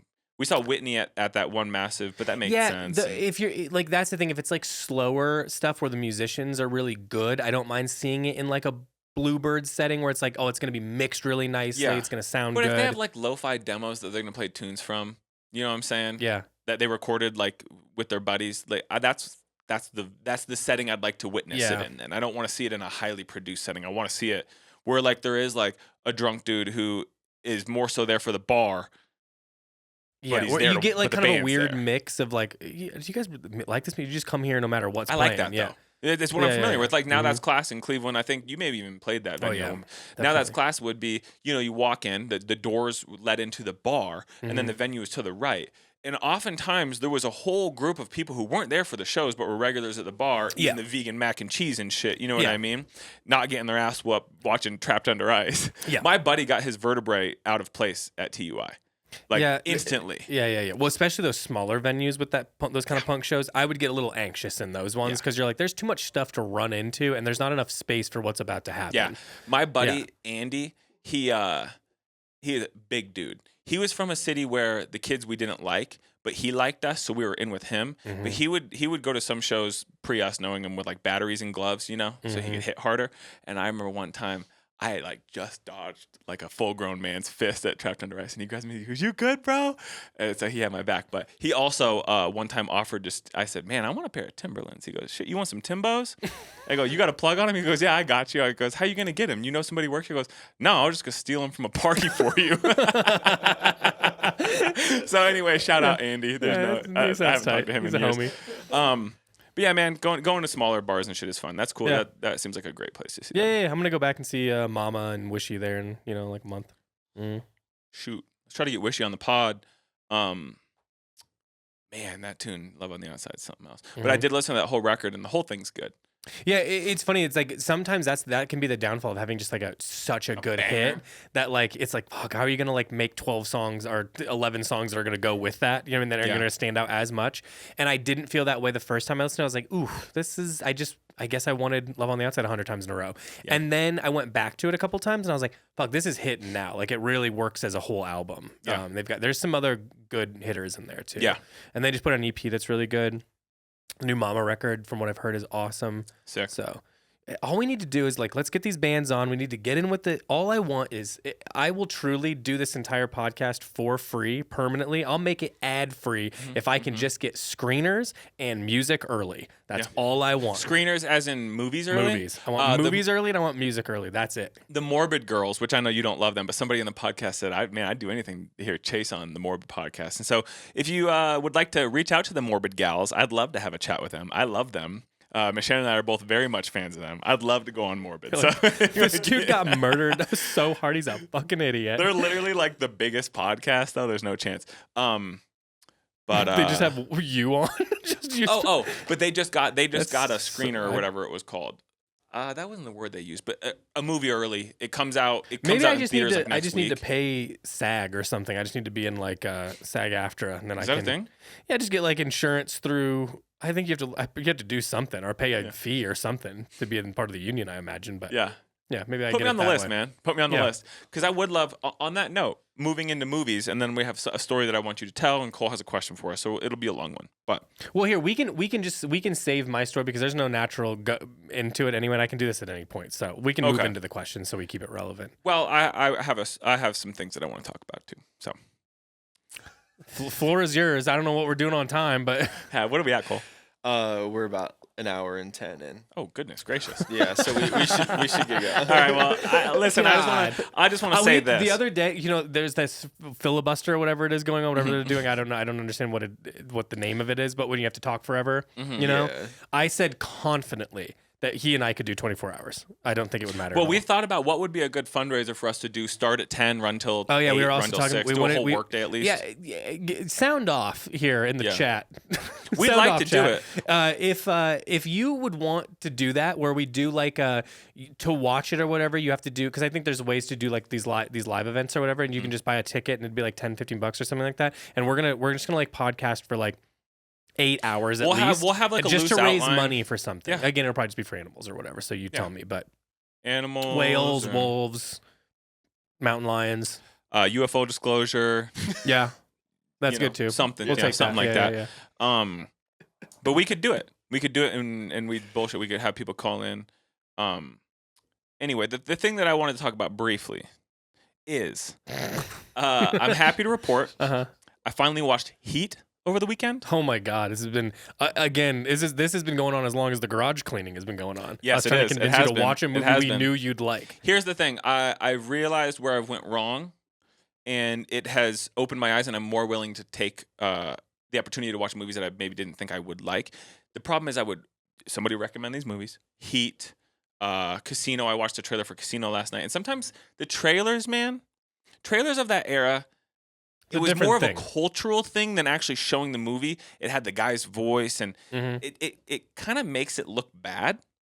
Heat is so fucking good. That movie, I could live in that space. You know what I mean? Loved it. 2 hours, 45 minutes. Watched it for an hour and a half. Took a break, did some shit around the house, came back, finished up. Loved it. That's a wild thing that you've mentioned that you do, which is take a break and like a longer break in a movie. I don't remember. Something happened and it made sense to pause the movie and go do that, and then I just did a couple other things, and then I did come back to it though. But I really, really enjoyed Heat. I also watched Interstellar over the weekend again, which is, if you haven't watched it recently, it's a really good movie. Remember, I thought it was The Martian, and I was telling you, you know, about that. Matt Damon. He's, he's Interstellar. yeah. I'm like, no, it's Martian. He's doing a farm. He's farming. Anyway, so I watched Heat. Loved that, and I'm kind of in a movie kick right now. Michelle and I both are. We're, you know, with Severance being over and a couple other shows we were watching, I've kind of like interest has waned. So I watched Dark Waters last night, which is in that realm of halogen core, is what I've been told it's called. It's like, you know, corporate espionage, slow burn, a lot of dialogue. That is the sweet spot for me. So if anybody has recommendations, like Heat, I'm going to watch Casino. I'm going to download a bunch of shit because we got our flight coming up Sunday morning. I'd like to queue up a bunch of movies. I'm in a movie phase right now, and I'm really, really enjoying watching movies. I'm having a lot of fun with it. So I'm stoked. I mean, there's a whole bunch of Michael Mann movies that I'd like to get into. You know, David Fincher. I'd like to watch one. I know I've seen 7, but I haven't seen all of his shit. But I'm just happy to say I was wrong. Old movies rule. Some old movies, not just because they're old. I don't think that things are good. If it's old, it's good. I don't believe that. But I think there are good things that have stood the test of time that I need to actually give the opportunity to. So I'm happy to eat crow. I was wrong. Heat rules. I'm open to more recommendations. I watched Dark Waters last night with Mark Ruffalo. Man, have you seen that, bro? It's Joel Edgerton and Jennifer, whatever her last name is. Is that right? Jennifer Aniston? No. No, what am I thinking of right now? Not Jennifer Aniston. Jennifer Coolidge. Anne Hathaway. It's Anne Hathaway. Oh, it's Anne Hathaway. Anne Hathaway. I'm not thinking of the right thing. Mark Ruffalo. Bill Pullman's in it, you know? I'm realizing I know what you're talking about. Yeah. You know, uncovers that. I'm literally thinking of it's called Dark. It's like a TV show on Apple. That's what I was thinking. Abby was watching it. Oh. Yeah. About DuPont. Yeah, I know. Yeah, about DuPont. Really good. Really good. And then there's also a Dark Water movie from 2005 that has Jennifer Connelly in it. Oh, okay. Yeah, and John C. Reilly. Yeah. No, I'm talking Dark Waters with Mark Ruffalo. Yeah, I know really what you're enjoyed talking- corporate espionage, you know, dialogue heavy. Really love that shit. So I don't know, man. There's something about like you go to the place and you can like live in that world, and it's just dope. Like the colors, like how it's filmed. So. Cole, after I have waxed on about movies that everybody has already seen, what's the question you've got? We'll just do one. So this is from Ben on No. Discord. You had a question. Oh yeah, I want your question. Okay. What for both of you? And I know this is actually kind of quite on topic. Do you guys have any guilty pleasure music artists? See, we've talked about this. I don't feel guilty about any music I like. Is there maybe like a Because song? I don't care what other people think about the music that I listen to. Yeah, I mean, I think that we've done this and get stuck on that portion of it, of like the guilty thing, because I feel the same way. Like we like Under Oath. We think it's Yeah, good. I was gonna say like because I You can know? see Yeah. I know dudes that in the scene or scene. I hate saying scene. You know what I Yeah, mean? yeah, It's yeah. so, but Like, like people it know what does you're talking about communicate. if you say It it, communicates the point. Would have like poo-pooed liking Under Oath and shit, but like that record, they're only chasing safety and the one before it. I don't know what it's called. they're only chasing safety and Lost in the Sound. No. Well, Changing of Times. Define the Great Line was 2006. It had that tune. I don't know. It's the one with it looks like there's like cars on it, or like the traffic or something. I don't know. Changing of Times. Yeah. Like a light thing. Yeah. That but they're only chasing safety is about perfect. We can't, if we're gonna get stuck on this for too Yeah. long. If Either we way. stick on But that. what about like different genres? Like completely take out what you guys normally listen to. But again, the guilty things where I get stuck because I just guilty like about it all. Yeah. Like I love pop stars. I love Ariana Grande. I love Mariah Carey. I love Whitney Houston. I mean, and I can cite like specific like live performances and stuff that I think are like unreal that these ladies do. Yeah. And so I love that kind of stuff. I guess that would like, because I'm a guy or whatever, I'm supposed to be embarrassed, but I don't. I think they fucking feel- rip because they're incredibly talented. Yeah, You know what I mean? but not to like breeze by your question. I understand the intention. We're I saying love we don't feel metalcore. guilty about shit, Yeah, so fuck I love it. metalcore. But what people might think is quote unquote embarrassing to like, we just unabashedly enjoy it. You love Charlie XCX. I just got hip. You guys were playing a couple of those tunes. Some of that shit's fucking bangers. Oh, it's incredible. You Yeah. know what I mean? Yeah, she's always been incredible. She just got attention just recently. It's bullshit, but She what? she just got like attention recently for that most Oh, recent oh, record. And I word think for it Brad, is her yeah. like that is an incredible record, and it deserved what it deserved. You know? said she used to work with Future or something? She's like produced. I don't know. She's produced a shit ton of stuff. If you look through her like producing credits, it's demented. So I don't know about Future specifically, but that wouldn't surprise me. Yeah. She's a beast. She's Yeah, the coolest. Yeah. Shout out her. But no, I mean, I don't know. Yeah, the first thing I thought of was like, well, I really like Under Oath still. I still think that shit's heavy. It's cool. But other people don't have that, like, I'm not going to use the word stigma because I also think that's a buzzword overused and doesn't really mean anything at this point in 2025 either. But people who didn't go to shows that we went to don't feel that way. Yeah. You know what I'm saying? Yeah, it's yeah, like yeah. the specific people we were around would have been too cool to like that. I'm deeply interested Yeah. in anyone at a party who can speak passionately. I don't know if they were just like that passionate and interested in Legos, like not fucking around. Like I live this life. Yeah. Then tell me all about it. Yeah. You know what I mean? I'm Yeah. very Yeah. interested. So all I care about is like how you like things, not what it is that you like. Who gives a shit? You know what I mean? I feel like anyone guess that could makes- convince me that, something I'm not into, some country musician or something, they could Yeah. convince me that like it's really good if they just really cared about it. Or even if I'm not convinced, I still appreciate where they're coming from. So I don't really think there's anything I like a little bit of everything. I just want to like it sincerely. I hate when it's like a put on sort. You know what I'm talking about? Yeah, or like jumping on like the bandwagon, or Yeah. or like yeah. Like, I get said what it you're saying. before. I think that like I really love the first Dave Matthews record, the first one ever. I think it's fucking great. That is a great record. Then there's bangers on the next one. Is it Yeah. like corny? Yeah, I get that it's corny, but I yeah. don't give a shit. You know what I mean? Like, Yeah. well, I just think you should be able to enjoy things just because they fucking rip, not because you have some preconceived notion of who you are if you like that thing. I'm Well- me no matter what I like, so it doesn't matter to me. Yeah. You know what I mean? Remember when I briefly got into Counting Crows because they had Murder of One on they one got- of the Bear they got episodes, great songs. and I was like, wait, what is this tune? It was wrapping up an episode or something, and and I went down a rabbit hole, and I was like, wait, Counting Crows is kind of tight. Third Eye Blind, the record Graduation, I was humming Graduation that day. I go, what the fuck? You go, are you having Third Eye? Is that Graduation? Yeah. I'm like, yeah, shit's a Yeah, banger. because he's a white guy who raps who also somehow makes pop music that makes you want to punch a hole in the wall. It's like my favorite type of shit. Yeah.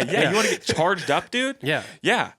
I flip a car with my bare hands listening to Graduation. Yeah. It's sick, dude. No question. And I think the way I heard the tune that it clicked for me was an episode of What We Do in the Shadows. Guillermo has like a work party, and him and his coworkers are fucking turned up at like Yeah. a restaurant or in the office. Yeah, and they're yeah. all singing the tune, and I was like, yeah, this is sick. Yeah. So no, to answer your question, no. I don't have any guilty pleasures because I feel no guilt about anything. What do you that think I though, like. Cole? Do you have things that you're like, oh, I don't want somebody to know that I like that? Yeah, I mean, to me, it's always like you're blasting music and your windows are open and you pull up to like someone that you're like, oh, damn, they're pretty cool. And then you kind of like turn it down. Like that to me, that's like kind of like the vibe. But this is the Booyah conversation. And why I think it's so important is because Booyah guy's my religion, I think, because it's who I think I could be if I was fully self-actualized. And it's the same thing where it's like, if I pull up and I'm fucking ripping graduation, and someone's gonna think I'm a dork, and I'm like, I don't want to hang out with that guy. Fuck that guy. Yeah, I want to see somebody next to me like, graduation, baby, that fucking rips, dude. Yeah. You know what I mean? If they're in a cool outfit and they do that, and then they're a million times cool. But Yeah. you know who embodies this, and maybe not embodies this, but I want to throw him some love. Is I don't want to say his name. People probably know him from being around here. Remember our boy who used to work for us, used to model for us. Yeah. So one time we were in the store, and we're just hanging out, and I like act like I do like a cross, like between the legs, 1 2 1 2, step back fader. You know what I mean? Yeah, fucking around. My boy goes, money, dude. Money, bro.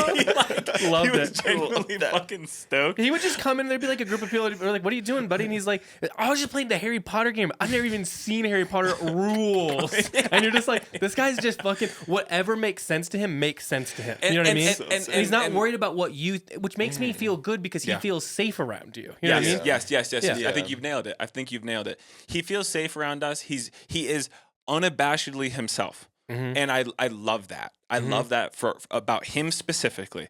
And like I think the him being like money dude and like you saying the Harry Potter thing and like everything else about the way he is just like you just root for him and you want to see him win. You know what I mean? Yeah. And I don't think he feels guilty about what he likes. Everything that you think is embarrassing about yourself is just makes people like you more. 100%. Is the reality. 100%. But I think that like you get in your own head about it, and it's all based on other people's potential perceptions. You know what I mean? Yeah. And it's like it's not true. Like you just doing your own thing is what you know. And then it's like to me, it's like as long as you're not doing anything negative, then people are either gonna like it or not like it, and then you're just gonna weed out all the wrong people anyway. So perfect. Yeah. You know, now I don't have to deal with that. It's kind of like I said, I've never been like a jealous person because I don't care. All it would just be information. I'm like, all right, cool. Now I have information I didn't have before, and we can deal with that. You know what I mean? It's easier. Yeah. It's easy. It's probably just my dumb brain, but it's like it's just easier for me to not have to guess. You know what I mean? And just Compared to being, I'd rather just have the information. And if someone's like that, that's dorky. I'm like, I don't fucking care. You're a dork. Yeah. You know what I mean? I don't like what you like.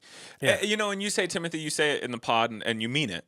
If you gave me $1 billion, you wouldn't be jealous of anything I do. And like, I wouldn't trade my life with anybody. I like the shit I like. I wouldn't want to be somebody else. I like my shit. Yeah. You know what I mean? I want to have a bunch of money and fucking throw it around and give people wads of But cash that would just be and shit. fun. But I guarantee I wouldn't live that. My life would change by 20% maybe. 20%, at and most. it'd then I would be get more bored in the with it. feeling than it would be anything I outwardly do. Plus, every year you get older, you get like more successful or more money or whatever it is to you that like makes sense. But like the only things I'm actually interested in now is like, oh, it'd be cool to have more time so I could do more therapy or do more work on myself, body, brain, whatever whatever it is. It's like just time. That's the only thing I really give a shit about is having more time. The things that you need to have fun are like pretty low to me. And I think that the more stress you put on money as being the way you'll get those things, the worse you're actually feeling on the inside. You know what I mean? Because I don't need that much stuff. What am I going to do? I'm going to have a nice car. All the cars basically look the same. As soon as like, oh yeah, they perform like slightly better or something. Yeah. What do I give a shit? Where am I going? I'm not driving on a racetrack. You know what I mean? And if I have more space in the house, I'm going to be more likely that I'll put more distance between myself, my wife, and my kid. Why would I want to do that? It rules that we live on top of each other. You know what I mean? I will hate when I'm old and don't have that. You know what I mean? Yeah. I'll hate it. I'll give anything to not have that. You know what I mean? It's the same thing where like how much like okay, so I have more responsibility and make more money than I did when I was 17. But how much would you pay to have like no responsibility and think about nothing the way you did when you were 17? Yeah, like, you and just like purely experienced things. make your $33 a week paycheck, and then spend the rest of the time. Or it goes from like 120 120 to 150, you know, because you worked like an extra shift that you forgot, and you're like, oh shit, I'm gonna live like a demon this weekend. Yeah, like it's the best, you know what I mean? Because it's so you're not tied to anything. So I don't know. I think that you just work on all the wrong stuffs at all the wrong times. No, and I think you're right because we've had this conversation, and it's like give me all the money in the world. I already shop at Whole Foods. that I've already reached that point in our life, and we've determined that that's a treat that we worked for, and we shop for our groceries at Whole Foods. That wouldn't change. I would maybe have a little bit more room in a house and a different car, but all things considered, I'd probably still live my life pretty similarly to what I do right now. But those are just like things that don't make you better. No, you know what I mean? Yeah, no. yeah. I think that if you come from certain backgrounds, like security is certainly an important thing. Chase and I have talked about that a lot because it's something that we deal with, but I've known a lot of people that have a lot of money and things like this, and I don't think there is any version of that you fix with money. I think that you're just the same person. And you're dealing with the same stuff, and if you're not working to remedy that stuff, no amount of money or success or whatever the hell you think it's going to be is going to fix it. So what's the point? You know what I mean? So now all I want to do is be Booyah guy. You know what I mean? Where you're just like there's no filter between how you are feeling things and expressing yourself. Like that's the dream. Yeah. You know what I mean? I completely agree. Completely agree. Yeah, like Chase has it easier than I do in some ways, and I have it like I've noticed that like the way I deal with things is different than like he deal, and like I think that like your golden retriever energy is something that I don't know how to like have. You know what I mean? Like that's hard for me to access. You know what I'm saying? So you're a lot closer to that. But I've probably done more introspection work. You know what I mean? Yeah. So it's like done more like pure healing work. You know what I mean? Like so it's like it's just everyone's just like on different little spectrums of this kind of stuff. Of in my opinion, trying to be Booyah guy. Yeah. Buddy, you get a 6% IPA tall boy in me. I am your dog, Louie. Yeah. You know what I mean? Like that is me. Like hold my head so I don't smack it on the ground in excitement kind of thing. You know what I mean? But yeah, and if you were around me at home on when I know for the next 2 weeks it's just business as usual and I'm just in the zone, I'm just in the pocket of just doing normal life, that is me at my most comfortable, and then I feel most like myself. But like you throw a wrench in, like we have to go to Japan, and then I get all weird and it's not you know what I mean, anymore. So it's hard to I want to say we recognize we're fortunate to go to Japan for work, this, that, and the other. Yeah. But travel is not something that Timothy and I instinctually yearn for. We're both routine guys. Yeah, you know what I mean? So it's like anything that breaks I love it my up fucking is tough. life, dude. I love waking up, coming here, going home. I have my best friend at home. We have a life together. We have our animals. I got my little fucking garden that's gonna pop off. Like I love that shit, and I'm thankful for that. And it puts into perspective when you do have to go far away across the world. Like, man, I'm so stoked to just be home doing my thing. No, the Normally, only thing I like about traveling is have. when the plane lands back at home and you're like, hell yeah, this baby. shit rules, man. I like this I like this 20% more than I normally do. Yeah, 100%. And that's the best. Yep. So that's good. So I don't know. Perspective is great. I think that when you're like kind of the ages that we are, it can actually be kind of tough feeling happy, if that makes sense, because it doesn't feel, I don't think generally, unfortunately, maybe this is the world that we live in or the society that we live in. You're not trained to just be okay with that. Yeah. And instead you got to think about all the things you don't have. And I think I'm working very hard to like not do that, or like not be interested in those kinds of things, because you really realize as you get older, like all I'm doing when I'm spending all that energy being like, oh, I'm going to get this, or I'm going to do this. And you're like, yeah, but you're going to be 4 years older, 5 years older, 10 years older, 20 years older by the time you get it. And that's fine. You'll enjoy it then. And honestly, the longer it takes, the more you'll enjoy it. And once you get it, you realize, well, that wasn't it. And then now I look back at those years, and I really feel that about my 20s personally, where it's like I just was so focused on proving myself through work and making the right connections and doing all the right things and burning myself out constantly, and realizing I didn't really experience them. I just focused on what I could do if I got right connections, right place. You know what I mean? And so now I'm trying to like not lose my 30s, to obsessing over whatever's next, because you don't control it anyway. And like one minor thing going wrong, somebody gets sick, someone passes away, that completely fucks your world and turns it the other way. So what's it matter? You know what I mean? Like there's no version of it where you're like, where you're under control. You're not under control. So why try to be? You know what I mean? Yeah. But it's really difficult for people like me who control is a problem. You know what I mean? Or like mental control maybe of things. So who cares? Like it's it's like a it's not a pessimist thing to be like nothing matters, but nothing matters. You know what I mean? Like no one's being born, no one's dying. We joke about in the Discord like money's fake, it isn't real. And I heard from a person who has a lot of money. He's like, money isn't everything unless you have none, and then it is. Yeah. But then once you get enough and you realize then like it's nothing. It's really like I as much as I want to be wealthy to be able to fuck off this, that, and the other, it's like also my life right now fucking rules, and I wouldn't trade places with anybody on the world. So No, I think the only thing that money could do at this point in my mind is just make other people happier and fix other problems and stuff like that. Because I know what it's like to not have enough. You know what I mean? So if you can fix a bunch of other people's problems, that fucking kicks ass. You know what I mean? That's, there's like I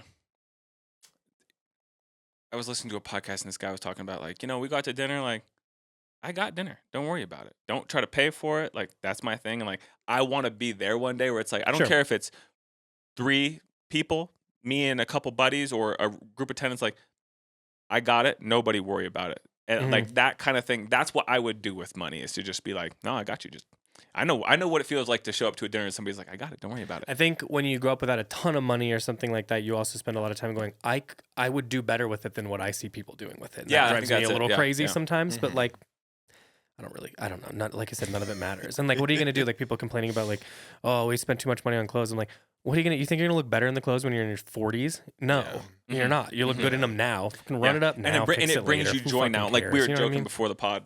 Or maybe we even said we said it on the pod. It's been so long we've been in this room. This jacket brings me so much joy.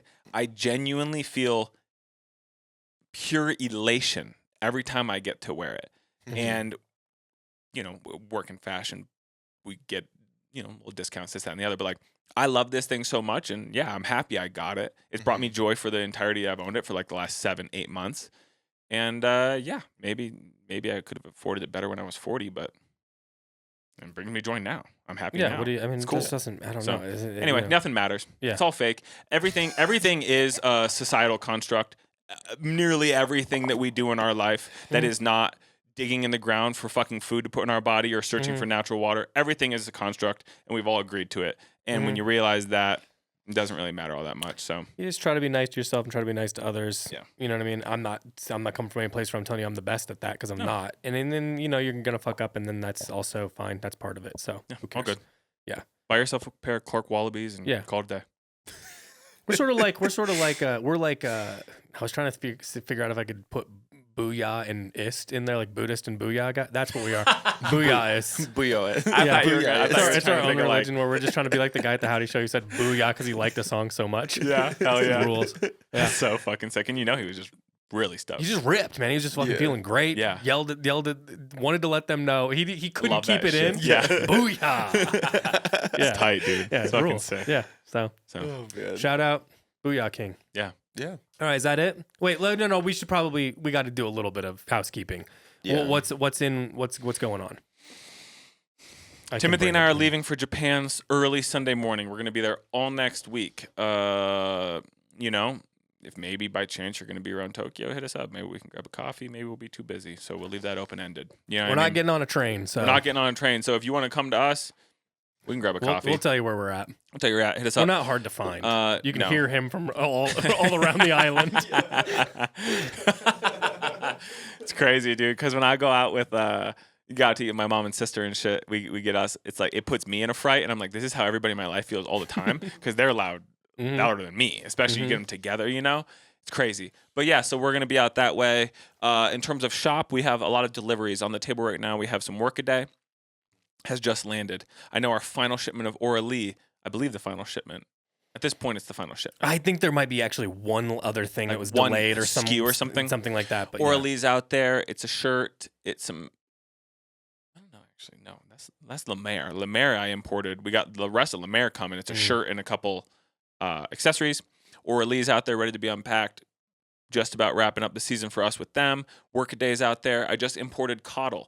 The entirety of Spring Summer 25 is on the way. It probably got picked up. UPS didn't pick up tracking yet, but it probably will update tonight while we're asleep. Coddle's on the way. We have another just fucking huge shipment of Orslo on the way. We are working to make sure that while we're gone, that can be open received, put online. So if you're keen for anything from Orslo, you can hit me up. If it's something that we're getting and you're expecting it and it hasn't landed yet, it's likely in this shipment. More summer fatigues in black, Timothy. I know you were maybe keen for those. So that's Orslo. What else do we got here? Hold on. One thing to note that I know people have been asking about is a big fat shipment of Northworks. Oh, yeah. That's something that, they don't really have like a restock option. The stuff's made when we order it. So this has been a long time coming. an insane amount of Northworks. Timothy and I were in this room for about a day, receiving, naming, getting everything organized. So the Northworks should be up here soon. Capital. We got a couple boxes of Capital earlier this week. One more remaining. We got some Boros in that shipment. We got some really cool just hoodies. Just like, you know. Oh, the zip hoodies? Yeah, just the zip cool. Hoodies that are like washed, really fucking cool. Mm-hmm. Not that I don't love the busy stuff Capital does. I have a Boro jacket. I love it. Sometimes the best things Capital does are just like not graphic, nothing Super crazy, simple, just like a straightforward, really nicely washed, well-constructed hoodie. So those are really cool. That's about it. Like I said, Lemaire's coming. Got a Brain Dead release on April 8th, yep. the first like collection release, so that'll drop on the 8th. Yup. Yeah, I think Taiga Takahashi, we already talked about that. Do you think? Yeah, we got a fucking ton of Taiga. Yeah. So pop over to the site, check out the TT.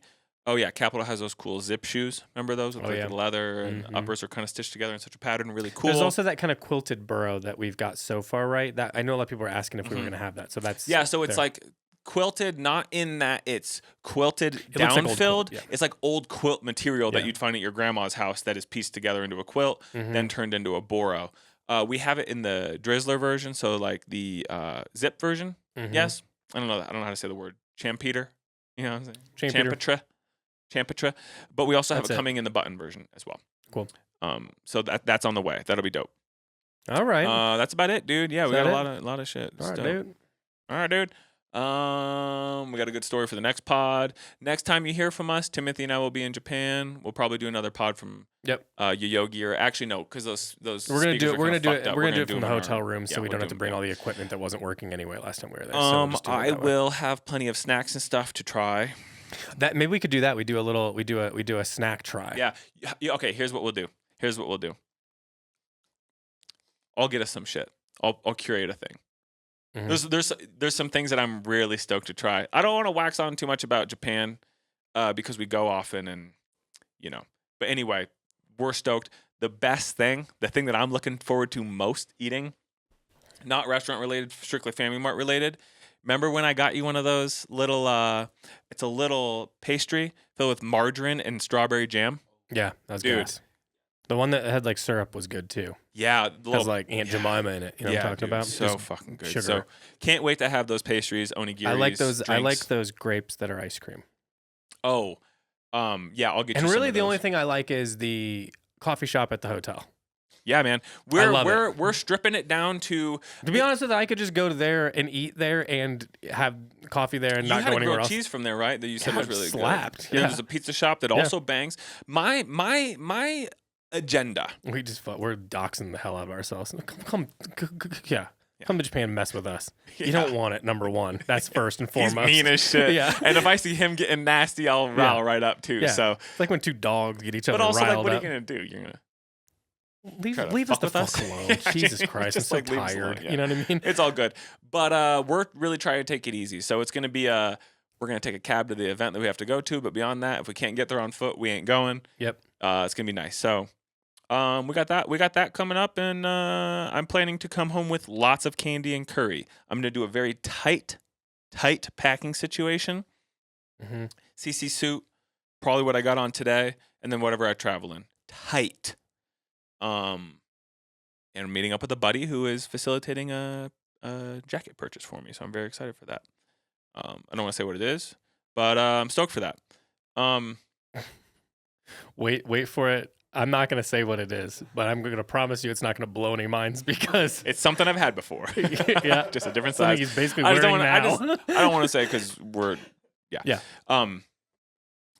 It's going to be tight though. So we got that coming up. Other than that, I'm planning to watch Moneyball. And at night, what I'd like to do is bring the iPad into the bathroom, draw myself a nice hot bath, have a Suntory highball and a strong zero, and watch Moneyball or other corporate espionage movies. And it's going to be real simple, bro. So that's about it. All right. See you guys. Thanks for listening. Bye. Bye.